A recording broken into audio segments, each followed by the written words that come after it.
This is Brownie. He is approximately 4 years old. He's a neutered male. He's a black-mouth cur mix, and his color is brown with a white chest.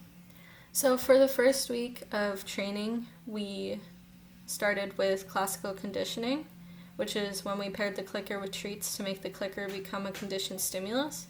And this is done by presenting an unconditioned stimulus that will elicit a conditioned response. We add the click, which is a neutral stimulus, paired with the unconditioned stimulus, which is the food, to get the same unconditioned response. The clicker now is conditioned, eliciting a conditioned response.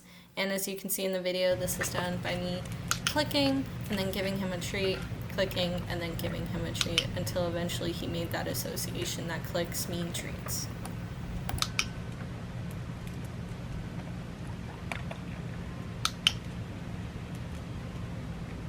Now moving on to capturing, this is when you catch them doing something you like. Essentially, it's something that they naturally do. So in this case, for Brownie, it was every time he wagged his tail, I would click, and then I would give him a positive reinforcement, which in turn would strengthen the behavior. And I try to make sure that it happened immediately during the behavior.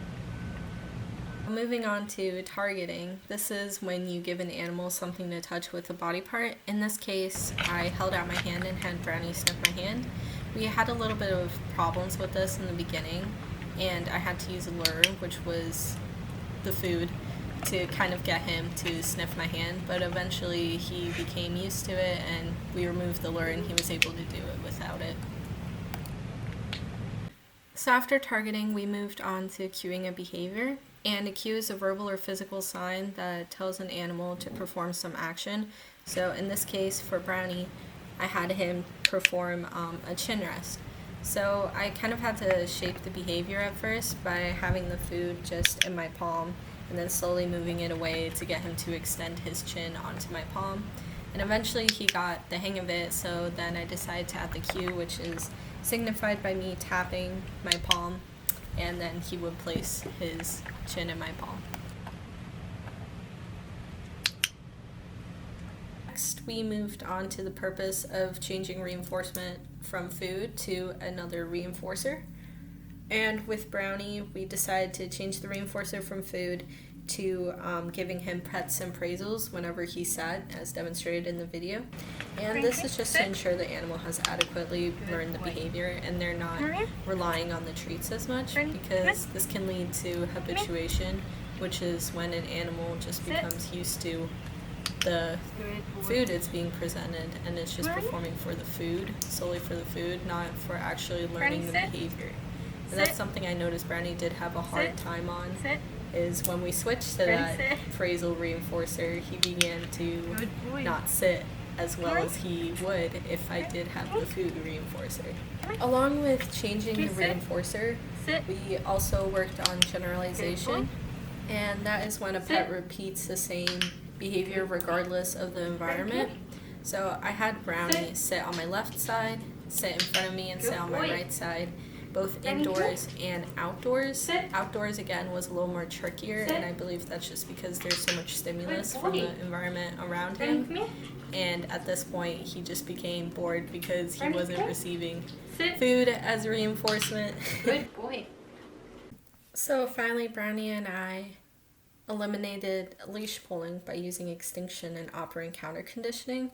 So extinction is when you eliminate a behavior, and this is done by using operant counter conditioning by displaying negative reinforcement by not reinforcing an unwanted behavior, and then using positive reinforcement by reinforcing the wanted behavior, which in this case would be him walking by my side. So to eliminate the behavior, we simply don't reinforce it. So as you can see in the video, I kind of shaped the behavior.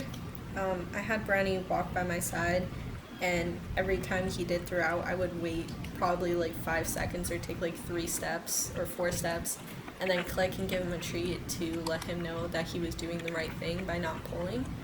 And it's not shown in the video, but when we first started training this, he would pull and he would go ahead of me. So I would stop walking, have him come back to me, and then once he was by my side, I would start walking again. And as you can see in I included in the last video segment right here that we just did a full run through without me giving treats, partially through, and just having him complete the whole entire walk on my side, and then clicking and giving a treat and rewarding him at the end using the positive reinforcement method. So this concludes the dog show. Thank you for watching and thank you for listening.